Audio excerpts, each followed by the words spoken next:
ਉਹਨੇ ਉਹਨੂੰ ਦਿੱਤੇ ਸਨ, ਉਹਨੇ ਫਿਰ ਮੈਨੂੰ ਦਿੱਤੇ ਸਨ,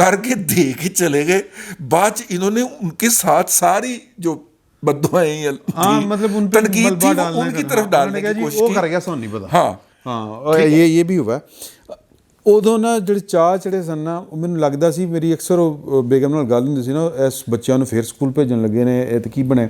ਮੈਂ ਕਿਹਾ ਇਹ ਚਾਹੁੰਦੇ ਨੇ ਕਿ ਇੱਥੇ ਬੰਦੇ ਮਰਨ ਤਾਂ ਕਿ ਸਾਨੂੰ ਇਮਦਾਦ ਜ਼ਿਆਦਾ ਆਏ, ਕਿਉਂਕਿ ਸਾਡਾ ਰੋਜ਼ਗਾਰ ਹੀ ਅੱਲਾਹ ਪਾਕ ਨੇ ਇੰਝ ਹੀ ਲਿਖਿਆ ਹੋਇਆ ਸਾਡੀ ਰਿਆਸਤ, ਸੌਰੀ, ਕਿ ਕਿਤੇ ਜੰਗ ਲੱਗ ਜਾਏ ਹੈਂ ਜੀ, ਤੇ ਕਿਤੇ ਕੁਛ ਹੋ ਜਾਏ ਤੇ ਜਨਾਬ ਉਹ ਪੈਸੇ ਆਣੇ ਸ਼ੁਰੂ ਹੋ ਜਾਣ. ਹੁਣ ਕਿਧਰੋਂ ਹੋਰ ਪਾਸੋਂ ਆ ਨਹੀਂ ਸੀ ਰਹੇ, انہوں نے کہا ادھروں آن چلو موجاں لگ گئی.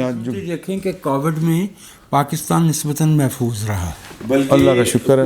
اللہ کا شکر تو ایک طرح نا، لیکن جن کی امیدیں تھیں کہ ہم کہیں گے کہ ہم تو مارے گئے، ہمارے یہاں انسانی بحران پیدا ہو گیا. لیکن یہاں پہ میں تمہیں دساں ایویں تھوڑا جہا لکما جہا دین لگا. وہ جس لیے موجاں لگیاں ٹھیک ہے، تے وہ پیچھے کوئی نا فروخ حبیب ورگا کریکٹر نا پولی جی ڈھولکی نہ بھی گا رہا سی، لگیاں نے موجاں ہن لائی رکھی.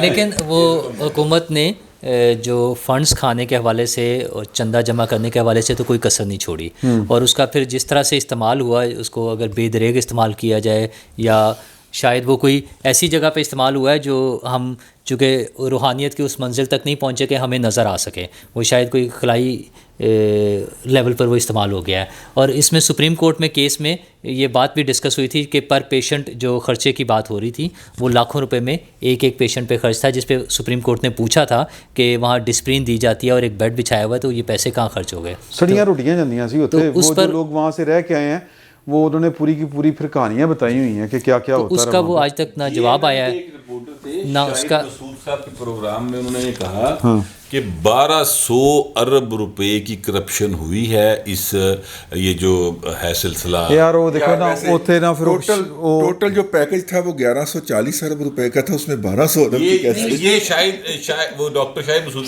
نہیں ڈاکٹر شاہد مسعود اور ان کے جو رفقا یہاں نواں ہیں انہیں ویسے راؤنڈ فگر کی عادت ہے اور انہیں مبالغے کی عادت ہے. نہیں وہ ایک دفعہ سپریم کورٹ میں ان کا ہو چکا نا. انہیں ویسے بھی شاید ارب اور ملین اور ان کا فرق بھی، ملین اور بلین کا فرق بھی نہیں پتا ہوتا موسٹلی کیسز میں. نہیں وہ صابر شاکر صاحب دی گل ہے.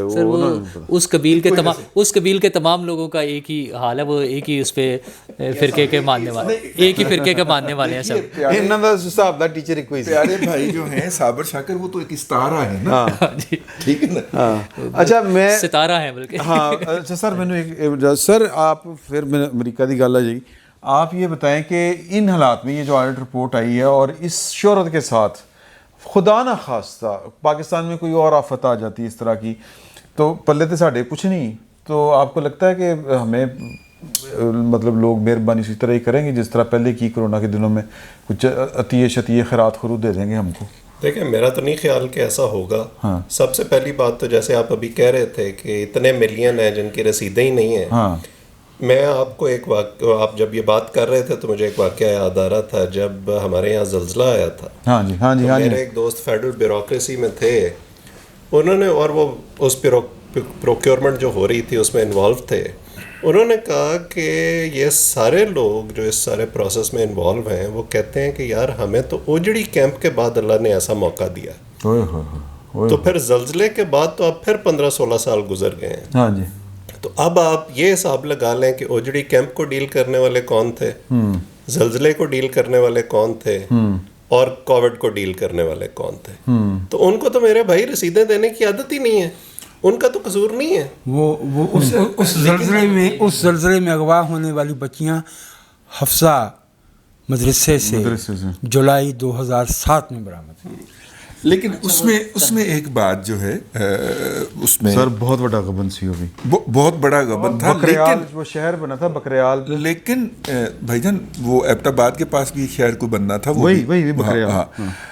مسئلہ یہ ہے کہ جب یہ اسپینڈنگ شروع ہوئی ہے، میں آپ کو یاد دہانی کروانا چاہ رہا ہوں. مسئلہ یہ ہے اسپینڈنگ جب شروع ہوئی ہے تو لوگوں نے کہا کہ ہمیں تو کچھ مل نہیں رہا، تو پھر کیبنٹ نے ایک اسپیشل اجلاس کے اندر کرونا کے تحت جتنی بھی پروکیورمنٹ ہونی تھی اس کو پیپرا رول سے ایگزمپٹ قرار دیا تھا، اگر آپ کو یاد ہو.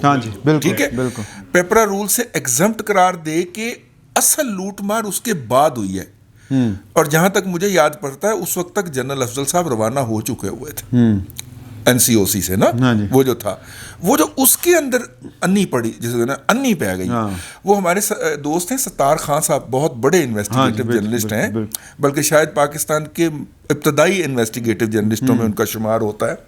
وہ پروگرام کرتے تھے اپنا ایک ولاگ اوپر, عبدالقیوم صدیقی کے اب بھی پڑا ہوگا. انہوں نے صرف جو ڈسپلیڈ ڈیٹا تھا نا ان کی ویب سائٹ کے اوپر, وہ نکال کے دکھایا تھا کہ یہ دیکھیں ایک پارٹی سے ایک چیز کے 4 ریٹ پہ ایک ہی وقت میں پروکیورمنٹ ہو رہی ہے. یار یہ تو نہیں ہو سکتا کہ ایک ہی چیز کے 4 مختلف ریٹ ایک ہی وقت میں ہوں. یار اس میں 2 دن کا فرق تو ڈال دو کہ پتہ چلے کہ جی کل ہے ریٹ سی, آج ہے ریٹ ہے. نہیں, ایک ہی ڈیٹ کے اندر ساری وہ انٹریاں ہوئی ہیں. اور گورنمنٹ نے بڑے فخر سے اپنی ویب سائٹ پہ ڈسپلے کیا تھا. جب انہوں نے کوئی 4-5 پروگرام کیے تو پھر انہوں نے وہ ڈیٹا ریموو کیا. ٹھیک وہی نا, جو جس طرح صاحب آپ نے کہانی شروع تو کر دی کہ پیپرا رولز ختم کر دیا, اس کا اختتام میں کر دیتا ہوں. ابھی چند دن پہلے یہ جو نیب میں ترمیم کر کے کیبنٹ کے سارے فیصلے جو ہیں ان کو ایگزمپٹ کروایا گیا ہے, یہ اسی طرح ایک ایک کر کے کہانیاں آپ کے سامنے آئیں گی کہ یہ سارا کچھ کیوں کیا گیا. بالکل, آپ کچھ کہہ رہے یہ ساری باتوں سے وہ جو لطیفہ تھا نا کہ عمر یہ جو تم نے دیکھا ہے جھوٹ ہے, اس میں عمر نہیں وجے یار, اس میں کلائمیکس یہ تھا کہ عمر نے وہ بات مان بھی لی تھی. تو اسی طرح کلائمیکس اس میں یہ ہوگا کہ یہ جو ساری چیزیں ہیں نا, یہ جھوٹی رسیدیں اور بغیر رسیدوں کے, یہ ان سب چیزوں کے ساتھ ہم یہ بل پاس بھی کر دیں گے اور یہ سارا کچھ ایڈجسٹ ہو جائے گا. اور جو آپ نے سوال ابھی کیا کہ کیا ہمیں پھر دے دیں گے, تو ان لوگوں میں تھوڑا سا خوف خدا موجود ہے. تو خدا نہ خواستہ اگر کوئی واقعی کوئی مصیبت آ گئی, خدا نہ خواستہ, تو وہ لوگ پھر مدد کرنے کو آ جائیں گے اور ہماری پھر دیہڑی لگے گی. ہم پھر اسی طرح سے لٹ مار مچائیں گے کیونکہ ہم تو بے حس لوگ ہیں. چلو جی, میں ہوں گل کرپشن دی ہو رہی ہے تو رضی صاحب میں تہاڈے تو سٹارٹ کر دینا. یہ ملک ریاض والا کی سین ہویا سر؟ ملک ریاض صاحب نے, ملک ریاض صاحب, میں ملک ریاض صاحب ہی کہوں گا, نہیں وہ میرے ایکس باس بھی ہیں. میں تو صاحب اس لیے کہہ رہا ہوں نا کہ آپ کے تعلقات اچھے ہیں. ملک ریاض صاحب نے بنیادی طور پہ میاں نواز شریف کو کرنا تھا کانا, اور وہ چاہتے تھے کہ میاں نواز شریف ان سے پیسے پکڑ لیں. انہوں نے کوئی چیک جو تھا وہ شوکت اپنا شریف میڈیکل سٹی کو ڈونیشن کے طور پہ بھجوایا, جو انہوں نے قبول نہیں کیا, یہ کہہ کے کہ یہ ہمارے خاندان کے لوگوں کے صدقات اور خیرات پہ چلتا ہے, ہم باہر سے ڈونیشن نہیں لیتے. ٹھیک, جب یہ کام نہ ہو سکا تو پھر ملک صاحب نے پتہ کیا کہ سٹنگ پرائم منسٹر کا بیٹا جو ہے وہ لندن میں کیا کام کرتا ہے, پراپرٹی کا کام کرتا ہے. تو وہ پہنچ گئے اور ان کی پراپرٹی جو تھی وہ انتہائی مہنگے داموں خرید لی, جو گزشتہ 18 سال سے پھنسی پڑی تھی ڈیل ان کی. اچھا, ٹھیک ہے, اور انہوں نے اپنی طرف سے ایک قسم کا اس وقت کے سٹنگ پرائم منسٹر کو oblige کیا. اور جب وہ پرائم منسٹر نہیں رہے تو جا کے پی ٹی آئی کو بتایا کہ یہ دیکھو اتنے $1 ملین پاؤنڈ کا میں نے یہ ان سے خریدا تھا.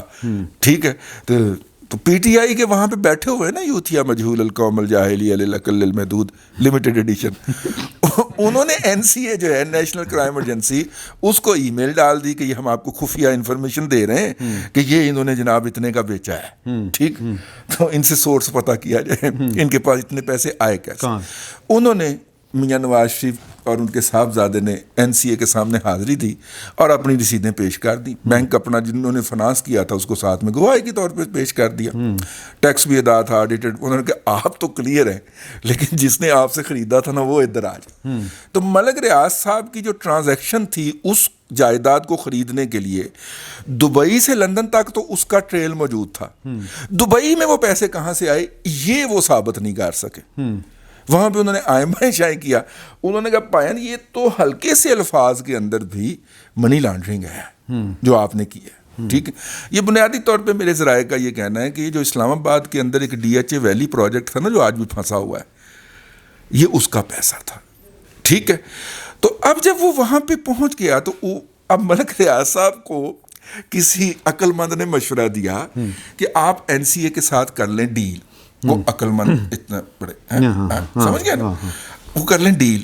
ڈیل کرنے کا مطلب ہوتا ہے اعتراف کرنا کہ ہاں جی میں گناہ کیتا ہے, جو لینا دینا جو لے دے کے کر لو.